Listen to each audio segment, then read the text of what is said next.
हमारे छोटे और मध्यम दुकानदार के ऊपर कई तरह के कानून हैं कि हम दवा चला आएगा। इससे नशीली दवा का भी प्रचलन बढ़ रहा है। यही हम नारकोटिक दवाई बेचने के लिए क्या कानून पालन करना पड़ेगा, लेकिन ऑनलाइन वाले के लिए फैसिलिटी नहीं है। हम लोग के ऊपर नियम कानून लागू है, वही नियम कानून ऑनलाइन पे भी लागू।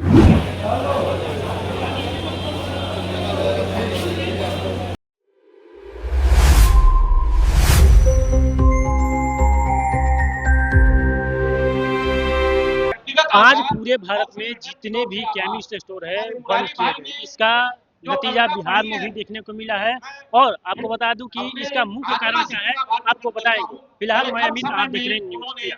जितनी भी ऑनलाइन एजेंसियां है दवाई बेचती है वह सारी एजेंसियों को लेकर विरोध में जितने भी केमिस्ट स्टोर के दुकानदार है वह विरोध कर रहे हैं। आप देख सकते हैं, आपको पोस्टर दिखाएंगे क्या लिखा हुआ है।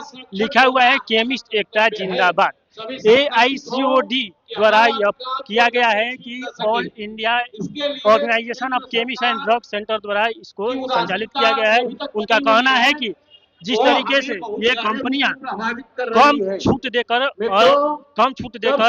अनैतिक दवाइयां दे रही है, इलीगल दवाइयां दे रही है, उनका कोई प्रमाणीकृत नहीं रहता है।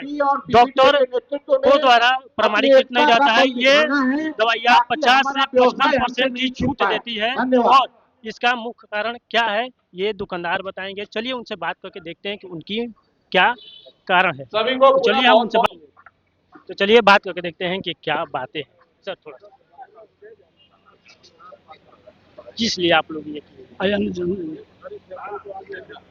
आज के तारीख में हम पिछले 1 साल से ऑनलाइन व्यापार को नियमतः लाने के लिए सरकार MMMP को सबको राज्य सरकार को दिए थे कि जो कायदा कानून हमारे लिए, हमारे दवाई दुकानदार के लिए है, चाहे दवा वितरण के लिए हो चाहे डिस्काउंट के लिए हो, वही कायदा कानून ऑनलाइन वाले के लिए भी होनी चाहिए।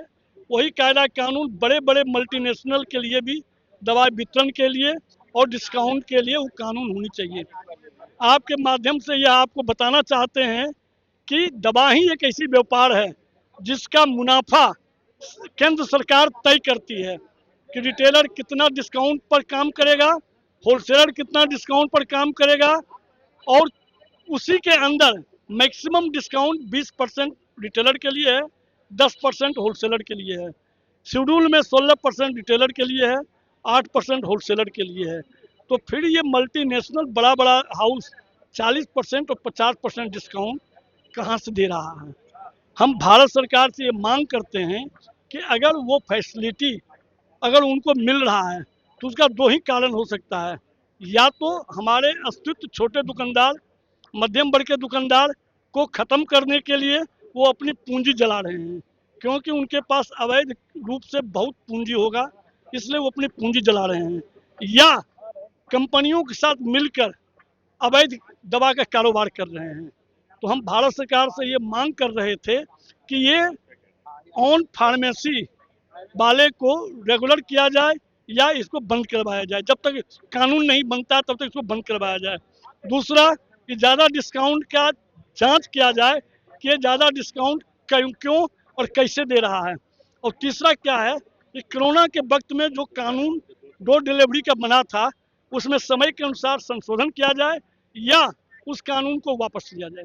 आपका यही कहना है कि जो एजेंसियां हैं ऑनलाइन एजेंसियां वो छोटे दुकानदारों को खत्म करना चाहती है? नहीं, इसलिए खत्म करना चाहते हैं कि भारत सरकार के द्वारा हमारे छोटे और मध्यम दुकानदार के ऊपर कई तरह के कानून हैं कि हम दुकान बी फार्मा के देखरेख में ही चला सकते हैं, डी फार्मा के ही देखरेख में चला सकते हैं, पढ़े लिखे लोगों के देखरेख में चला सकते हैं, लेकिन ऑनलाइन वाले के लिए ये नहीं है। हमारे जितने दुकानें हैं उतना फार्मासिस्ट आपको मिलेगा, उतना सेल्समैन मिलेगा। हमारे यहाँ नियम है कि शेड्यूल 1 की दवाई बेचने के लिए क्या कानून पालन करना होगा, नारकोटिक दवाई बेचने के लिए क्या कानून पालन करना पड़ेगा, लेकिन ऑनलाइन वाले के लिए फैसिलिटी नहीं है, ये सुविधा नहीं है, क्यों कानून ही नहीं है। कोई रूल रेगुलेशन नहीं है उसके लिए अभी रेगुलेशन कानून रूप से नहीं बना है। आप क्या कहिए? ऑनलाइन बंद होना चाहिए, क्योंकि आज आप देखते होंगे कि सड़क पे नशा का सुई लेकर लोग नौजवान लोग घूमते रहते हैं। ये ऑनलाइन का ही माने जो ऑनलाइन से मंगाया जाता है। आप नकली पुर्जा डॉक्टर का अगर आप भेज देंगे ऑनलाइन में तो दवा चला आएगा। इससे नस्ली दवा का भी प्रचलन बढ़ रहा है। यही हम सरकार से मांग करते हैं कि ऑनलाइन को बंद किया जाए, नहीं तो जो हम लोग के ऊपर नियम कानून लागू है वही नियम कानून ऑनलाइन पे भी लागू होना चाहिए। उनका कहने का ये है कि बिना डॉक्टर के ऑथेंटिक दवाइयाँ दी जाए। फेक पुर्जा पे कहने का मतलब यही ना कि बिना डॉक्टर को फर्जी बनाया है, नहीं बनाया है, बिना जांच के वो दवाइयाँ दे रहे हैं। दे देती है। और ये भी देखा जाता है कि काफी 30% 40% की छूट देती है एजेंसियाँ। हाँ, हम लोग के यहाँ फिक्स है, सरकार के द्वारा ही फिक्स है। 20% रिटेलर को और 10% होलसेलर को और 8% रिटेलर को और 16% रिटेलर को और 8% होलसेलर को। ये फिक्स है, सरकार के द्वारा ही फिक्स है। तो फिर ये दवा ये 50% और 60% 40% ये ऑनलाइन वाले कहाँ से दे रहे हैं? यही हम लोग का डिमांड है कि जो हम लोग पे नियम कानून लागू होता है वही नियम कानून ऑनलाइन पे भी लागू होना चाहिए। तो आपने देखा जो दुकानें बंद है उसका कारण क्या है। उनका कहना है कि जो ऑनलाइन दुकानें हैं वह काफ़ी सस्ती दाम पर दवाइयाँ दे रही है, जबकि सरकार द्वारा कुछ नियमें हैं 16%, 10%, 8% की बातें कही है।